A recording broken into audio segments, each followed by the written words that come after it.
ये लो, एक और खा लो। नहीं नहीं, बस और नहीं नानी श्री, पेट भर गया।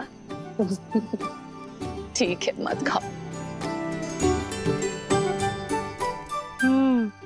मालपुआ जो तुम अभी खा रहे हो, वही तुम्हें माता के हाथों से भोज में भी खाना है।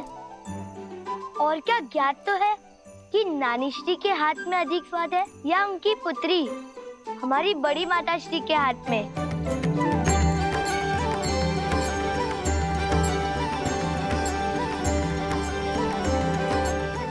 धन्यवाद नानी श्री, भोजन में आनंद आ गया। अब समझा मेरी माता ने इतना स्वादिष्ट भोजन बनाना किससे सीखा है। धन्यवाद केवल नानी श्री को, नाना श्री को कुछ नहीं। धन्यवाद महाराज जनक। धन्यवाद महाराज जनक।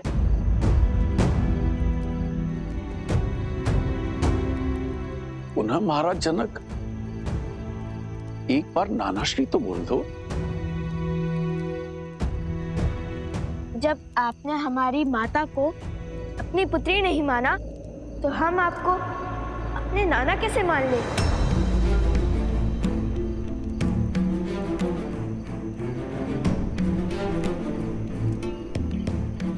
कारावास आपकी पुत्री वन वन भटकती रही, एक राजकुमारी होकर भी एक वनवासिनी का जीवन जीती रही।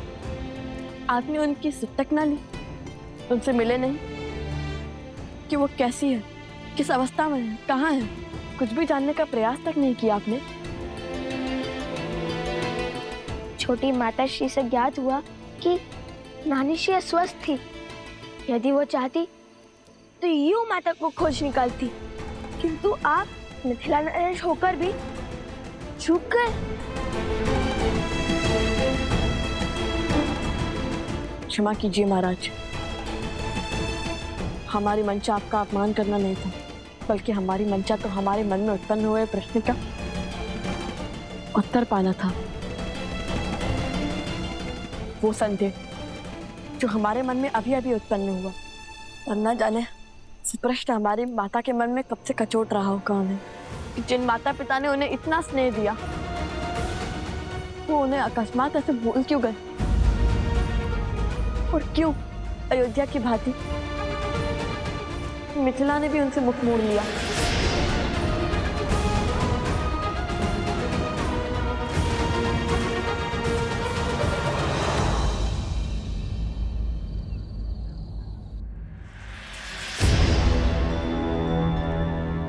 सुख के क्षण में संदेह की आंधी आना उचित नहीं। उस व्यक्ति का भाभी मां के चरित्र पर पुनः प्रश्न उठाना ये विचित्र भी है और विचारणीय भी।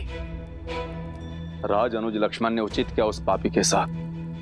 मेरी मां ने तो लोक अपवाद की इस नवीन ज्वाला को भड़कने से पूर्व ही मृत्यु शैया पे सुला दीजिए, अंत कर दीजिए उस दुष्ट का। नहीं सुमन जी, राम राज्य में प्रश्नों का उत्तर दिया जाता है, दंड नहीं। उचित किया लक्ष्मण तुमने, जो उसे कोई हानि नहीं पहुंचाई। अब इस बात को यहीं दबा दो और जाने दो, हर व्यक्ति की अपनी एक सोच होती है, अपनी एक विचारधारा होती है।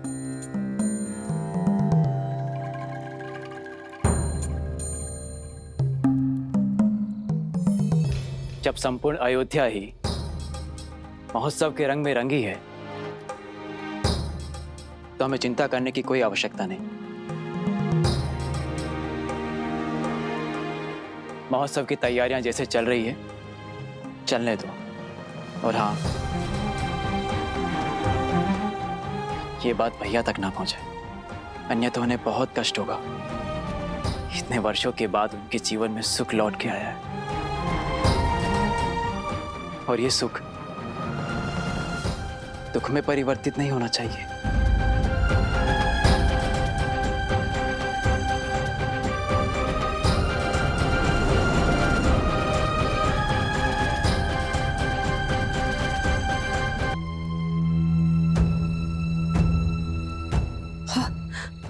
अब जब सब कुछ मंगल हो रहा था, न जाने ये कौन है जो मेरी सीता पे लांछन लगा रहे और उसे अग्नि परीक्षा की ललकार लेकर आ गया। मुझे ही कुछ करना होगा, मुझे ही कुछ करना होगा। मैं आमरण व्रत करूंगी जो अपने घर की सुख शांति के लिए बहुत अच्छा होगा, यही उचित होगा। दीदी, आप व्यर्थ ही चिंता कर रही हैं। इस बार केवल अयोध्या नरेश राम ने ही नहीं, अपितु संपूर्ण अयोध्या ने सीता को मन से स्वीकारा है। सब कुछ सुलझा हुआ है।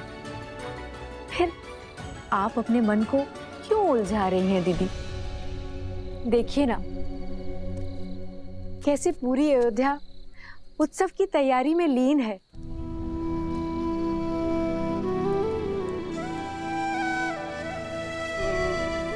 सबके मुख पे कितना हर्ष है, उल्लास है। सब कुछ शुभ है दीदी। आप व्यर्थ की चिंता त्याग दीजिए। अब जहां सहस्त्रों भले व्यक्ति होंगे, वहां एक दो बुरे भी तो होंगे ना दीदी। चलिए, अब अपने आंसू पोंछ लीजिए। यदि राम ने आपका ऐसा चिंतित मुख देख लिया ना, तो व्यर्थ में दुखी हो जाएगा हमारा पुत्र। मेरा राम ऐसा कतई नहीं है। यदि तुम्हें लगता है कि हम हमारी सीता को भूल गए हैं, तो ये तुम्हारी भूल है। और सुनैना, भूल तो मुझसे हुई है। इतने वर्षों तक अपनी पुत्री की सुध न लेने की भूल, उसकी कुशलता का ध्यान न रखने की भूल। यदि संतान सक्षम भी है, तब भी माता पिता को उसके साथ खड़े रहना चाहिए। किंतु मेरे पग समाज की रीत से बंधे थे। विवाह के पश्चात जनक की पुत्री राजा राम की पत्नी बन गई, अयोध्या की महारानी हो गई।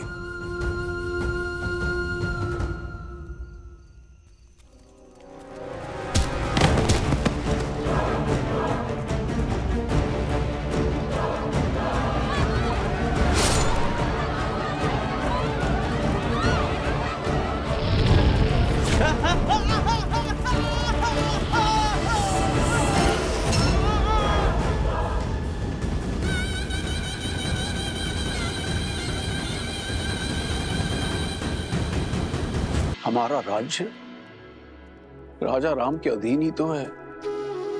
राजा राम हम सब के महाराज है। अयोध्या का ध्वज इस आकाश पर सबसे ऊंचा लहराता है। और उस समय राजा राम ने अपने सिंहासन पर बैठकर जो निर्णय हमें सुनाया, उसका सम्मान करना, उसका पालन करना मेरा कर्तव्य था। किंतु मेरा मन उस निर्णय को मानने के लिए सच नहीं था। और तभी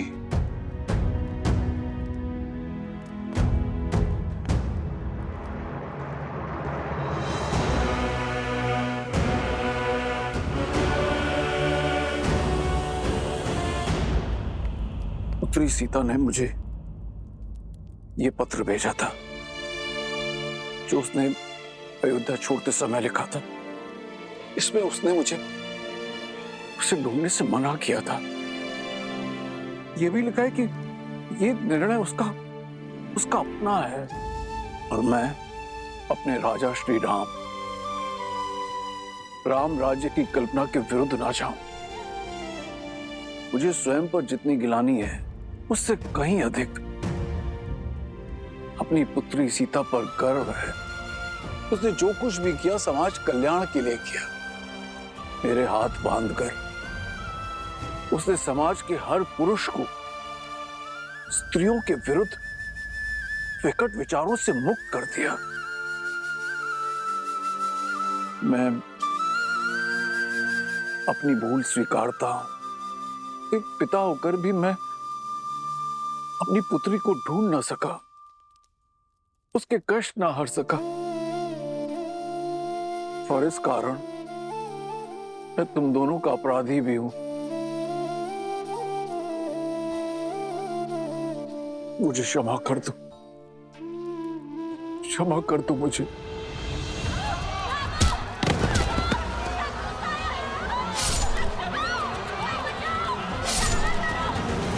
क्षमा कर दो मुझे। नहीं महाराज, आप हमसे क्षमा मत मांगिए, आप हमसे बड़े हैं। बड़ा होकर भी बड़प्पन तो नहीं दिखा पाया ना। यदि मैंने अपनी पुत्री को ढूंढने का प्रयत्न किया होता तो मुझे ये तो ज्ञात होता कि मेरे 2 नाती और भी हैं।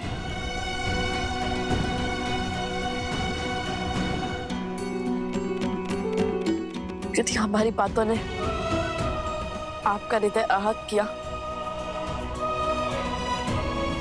तो हमें क्षमा कर दीजिए। बालपन से सीखते हैं संबंधों का महत्व और उनका मूल्य हर शुभ घड़ी में समझ में आता है। विकट परिस्थिति में यदि वो साथ दे तो वो अपने होते हैं और हमारी माता अकेली थी, बस उसीलिए दुखी थे हम।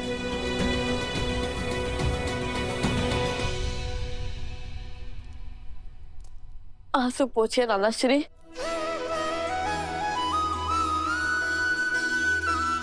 नानाश्री, एक बार पुनः कहो।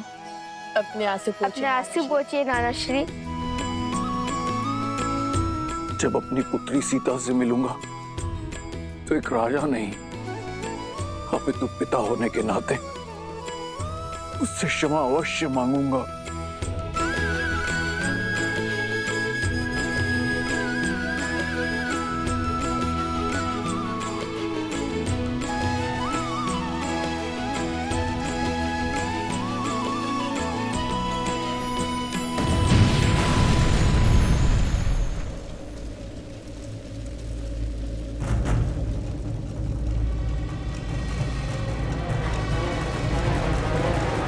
कहाँ है राम और सीता के पुत्र? अयोध्या के लवकुश कहाँ है?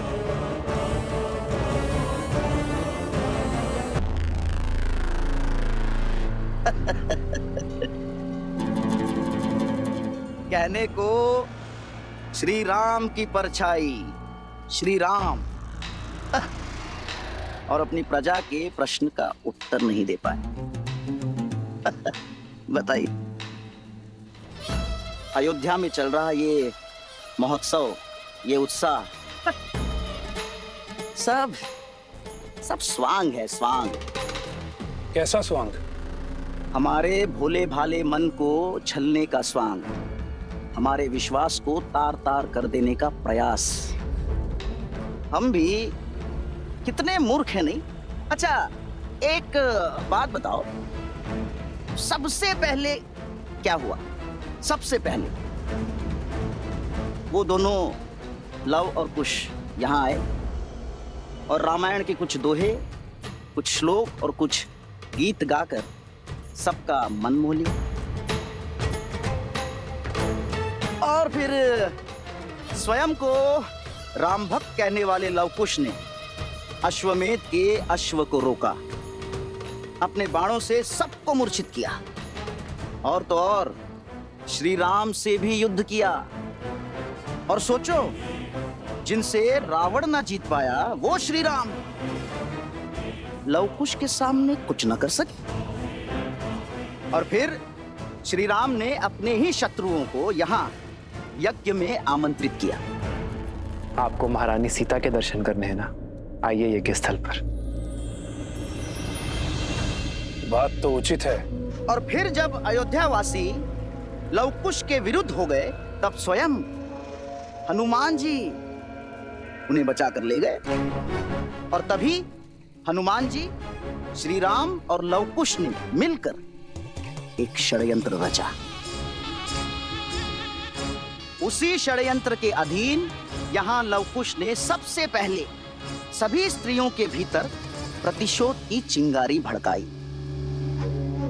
वहां श्री राम ने सभापतियों और मंत्रियों की पत्नियों को सभा में बुला लिया।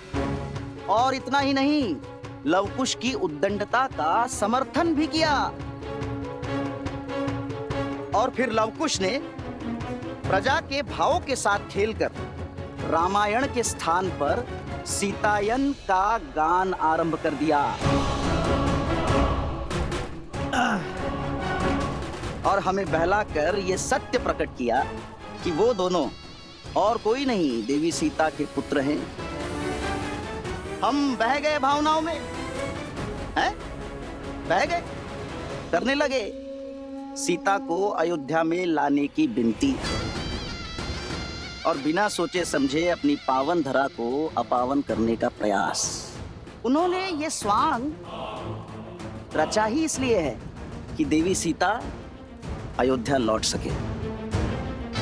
ये बात हमें मिलकर और भी पुरुषों को समझानी होगी। एक साथ मिलकर श्री राम से प्रश्न करना होगा।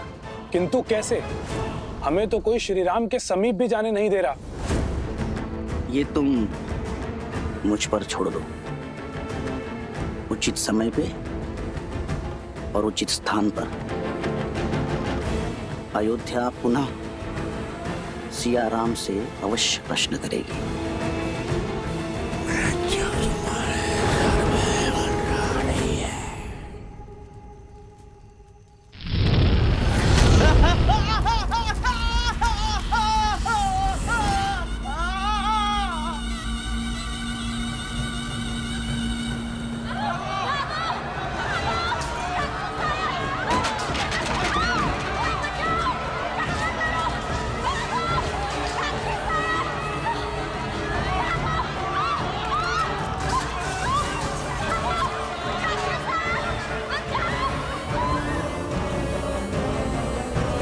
अयोध्या के लवकुश बाहर आओ। आज उनका काल आया है। जिस प्रतिशोध की अग्नि मुझे जला रही है, उस अग्नि को शांत करने के लिए उन्हें स्वाहा होना पड़ेगा। लवकुश, तुम दोनों भीतर जाके छुप जाओ। इस दुष्ट का संहार हम करेंगे। सेनापति!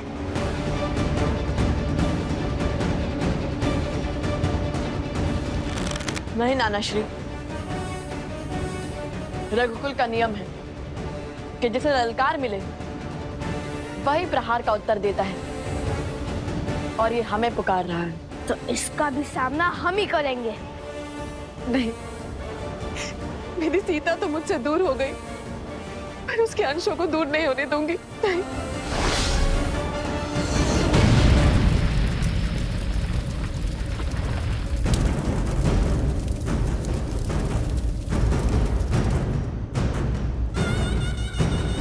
तुम सब मेरे साथ कक्ष में चलो, चलो। नहीं नानी माँ, आप भूल गई हम सिया के और रघुकुल के राम के पुत्र हैं। हमें कुछ नहीं हो सकता। ये हमारा एक रघुवंशी का वचन है कि हम सुरक्षित लौटेंगे, और वो भी उस असुर का सर्वनाश करके।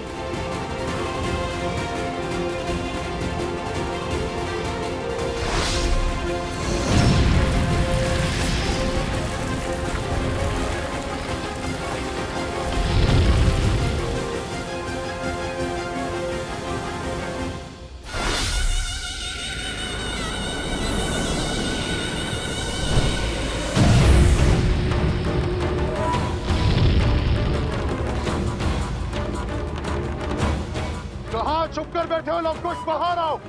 पिंगलाश तुम्हें चुनौती दे रहा है।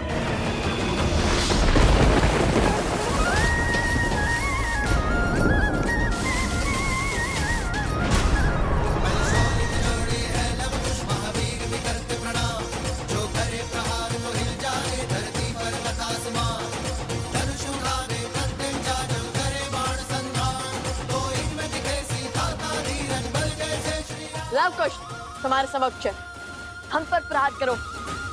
इन निर्दोषों पर क्यों वार कर रहे हो? अपने संहार के लिए सज हो जाओ। आकार से बड़े शब्द हैं तुम्हारे। आज वर्षों से जल रही मेरी प्रतिशोध की अग्नि शांत होगी। शीघ्र ही ज्ञात होगा तुम्हें। आक्रमण! तुम दोनों के अंत के बाद तुम्हारे रक्तपान से होगी मेरी अग्नि शांत।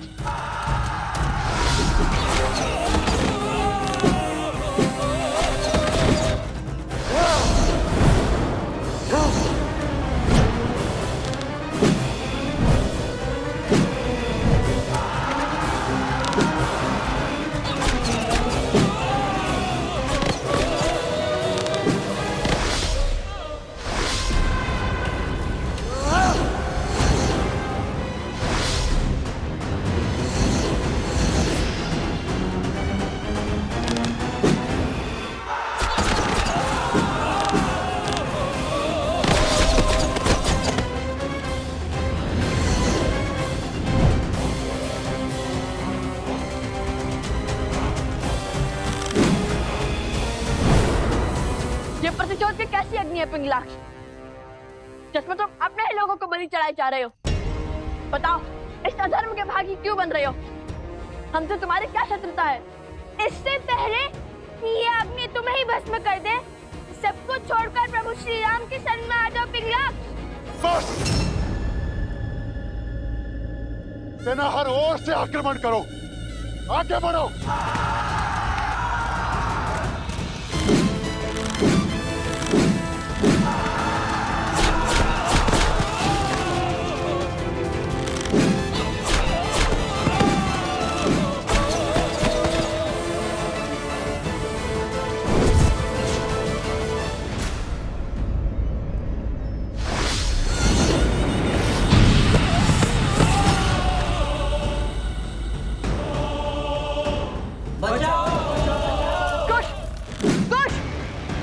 तुम जाकर उन्हें बचाओ, मैं इन असुरों का सामना करता हूँ। जाओ, जल्दी जाओ।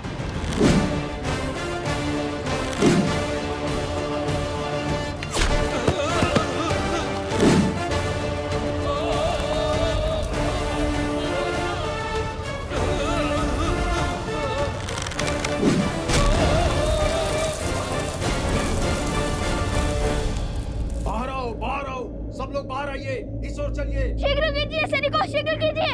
जब दो हिरण को एक साथ अखेट करना कठिन होता है, तो उन्हें एक दूसरे से दूर कर अकेला करना ही उचित होता है। शीघ्र कीजिए, सब सुरक्षित तो है ना? जाइए जाइए।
जनको मिथिलाधीशः सधर्मात्मा महेश्वरः ज्ञानी च तपसा युक्तो धीरः शौर्य समन्वितः।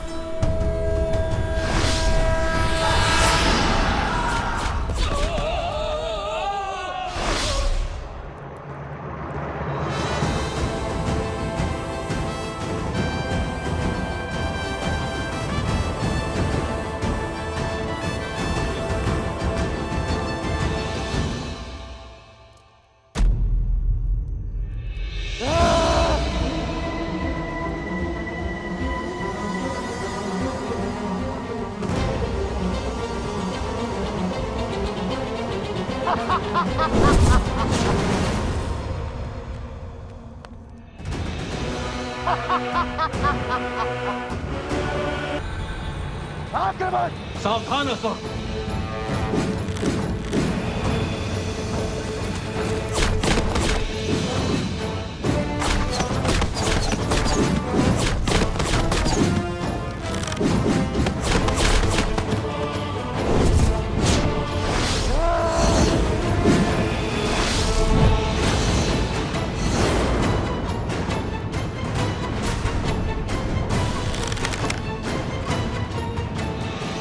जलास्त्र।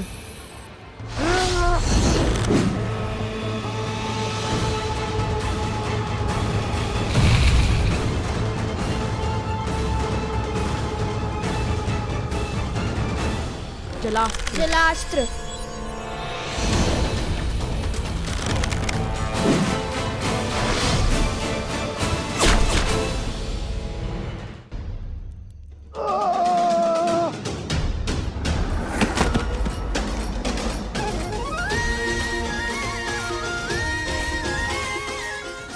राम के लव कुश से टकराने चले थे। चख लिया ना पराजय का स्वाद। चलो भागो यहाँ से।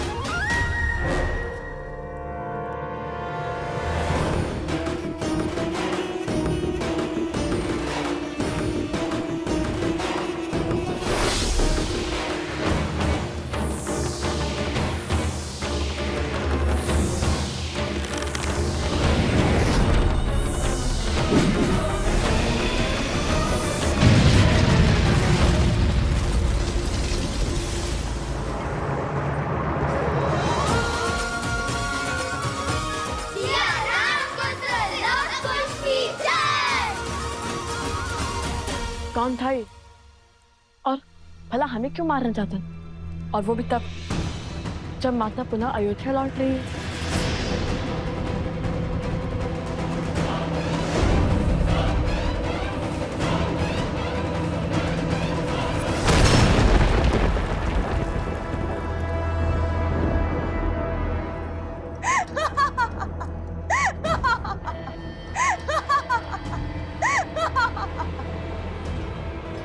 मेरा सेवक तुम्हारा अंत नहीं कर पाया तो क्या हुआ?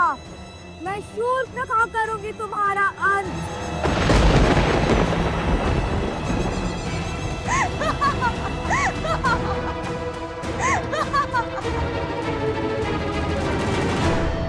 तुम्हारा अंत नहीं कर पाया तो क्या हुआ? मैं शूर्पणखा करूंगी तुम्हारा संहार।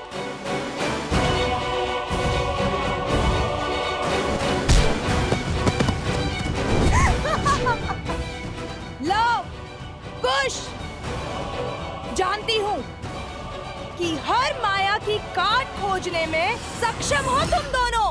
तो तुम हो जिसने हमें पहले भी मारने का प्रयास किया था, और हमने पहले भी तुम्हारे प्रयास को विफल किया था। तुम्हारे कारण मेरे भाई के प्राण संकट में पड़े हैं।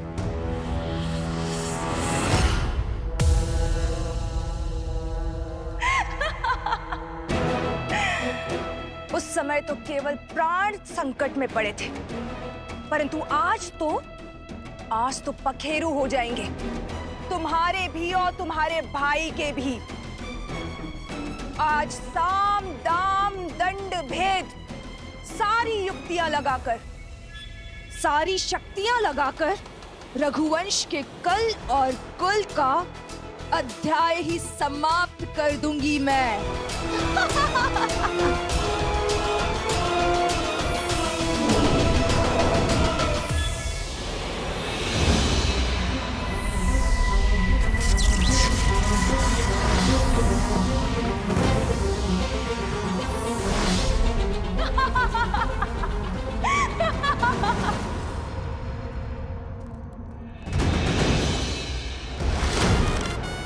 सावधान शूर्पणखा, स्त्री पर वार करना रघुकुल की मर्यादा का संघार है।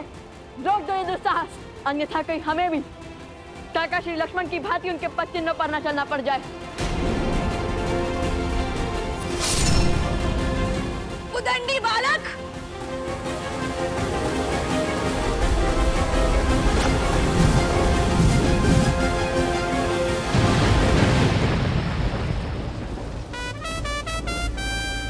असंभव।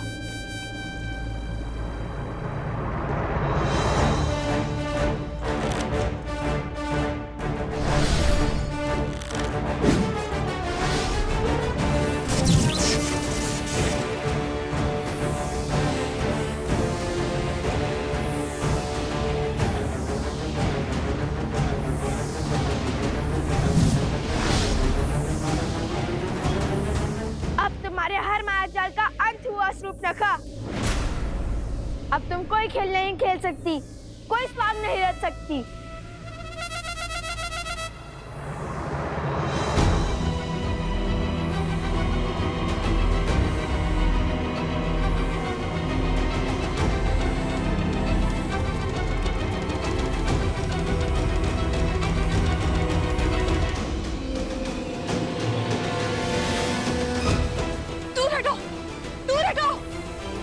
ये स्त्री नहीं, राक्षसनी है।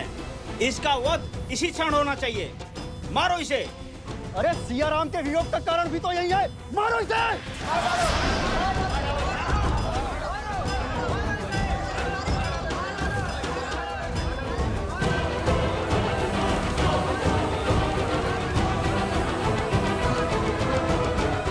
नहीं,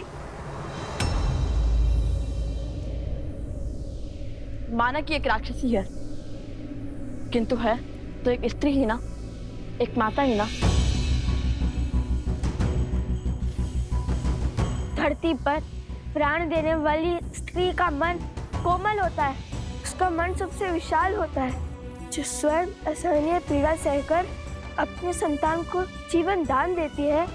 और स्त्री का वध वेदों में, शास्त्रों में जघन्य अपराध माना गया है। आप ज्ञान के केंद्र मिथिला की प्रजा हैं और धर्म की रक्षक मैथिली के प्रिय हैं। आप इस पाप के भागी मत बनिए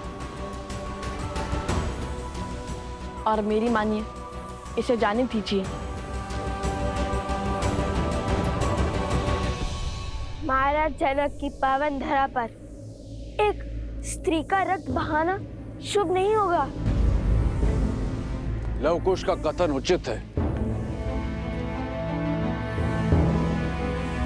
प्रकृति कुकर्म का दंड स्वयं देती है और इसे भी इसके कुकर्म का दंड अवश्य मिलेगा। जाने दो इसे।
जब ब्रह्मदेव से वरदान प्राप्त करने के बाद इस भूमि पर आपने अपने पांव रखे थे और आपने अपना दिग्विजय आरंभ किया था।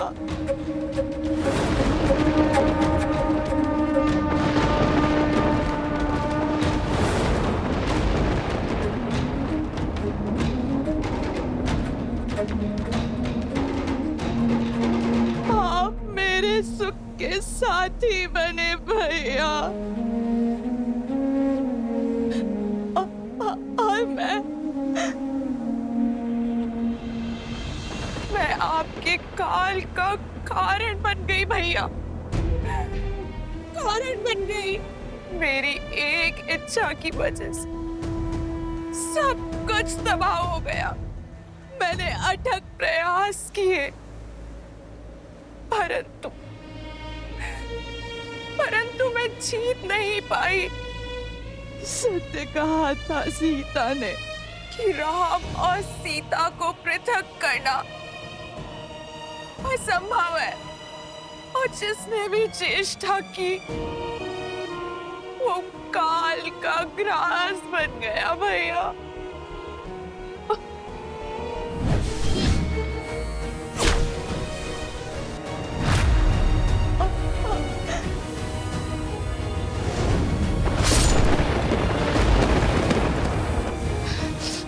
मारो इसे। नहीं, माना कि एक राक्षसी है, किंतु है तो एक स्त्री ही ना, और मेरी मानिए, इसे जाने दीजिए।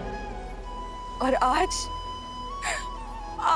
उन्हीं राम और सीता के पुत्रों ने मुझे बचाया, जिस राम और सीता को पृथक करने के प्रयास में इस समस्त चक्र का आरंभ हुआ। सत्य कहा था सीता ने कि संसार को दोष देते देते मैं स्वयं के भीतर झांकना तुम भूल ही गई। तुम्हारे हर शब्द की प्रतिध्वनि अभी भी मेरे कानों में गूंज रही है सीता। खेद है मुझे। मेरा परिवार, मेरे कुल का सर्वनाश का कारण मैं बन गई। अब मुझे शीघ्र जाना होगा अपने कुल, अपने भैया दशानंद के पास, ताकि मैं उनसे क्षमा मांग सकूं।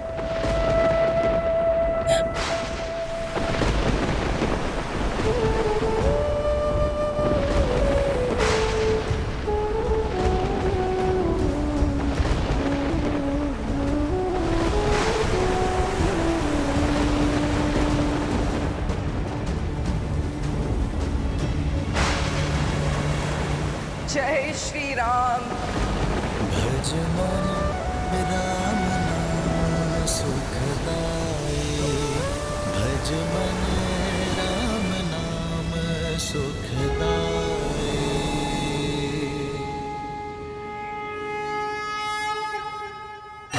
जय श्री राम, जय श्री राम, जय श्री राम, जय श्री राम, जय श्री राम, जय श्री राम, जय श्री राम, जय श्री राम, जय श्री राम, श्री राम, श्री राम, श्री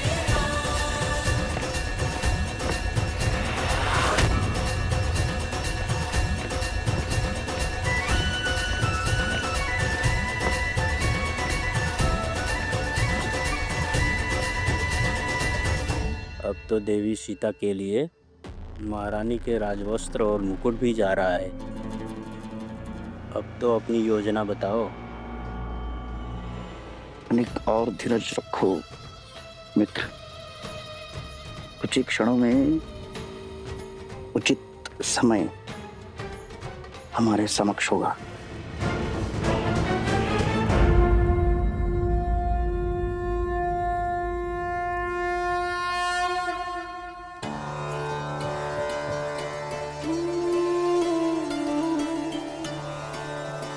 सीता,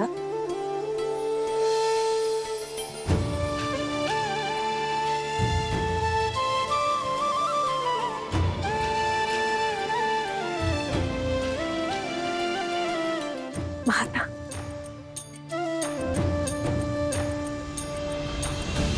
सौभाग्यवती भाव।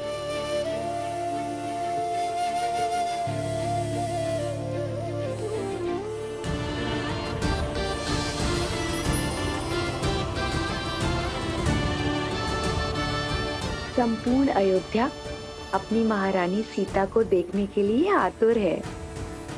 अयोध्या ही क्यों, उसके राजा श्री राम भी पल के बिछाए प्रतीक्षा कर रहे तुम्हारी। क्षण भर दीजिए माता, अपनी अंतिम प्रार्थना संपूर्ण कर मैं सज हो जाती हूँ। माता, क्या हुआ? आपकी आंखों में आंसू क्यों? अरे कुछ नहीं, बस अपने सौभाग्य के आभास हुआ है। सच सीता, ये सौभाग्य है हमारा, राम का, अयोध्या का,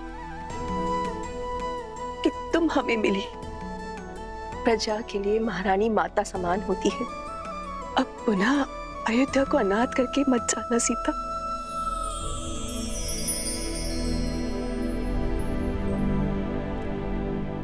धर्म और सत्य के देश ने अधर्म और असत्य का हर अंधकार मिटा दिया है माता।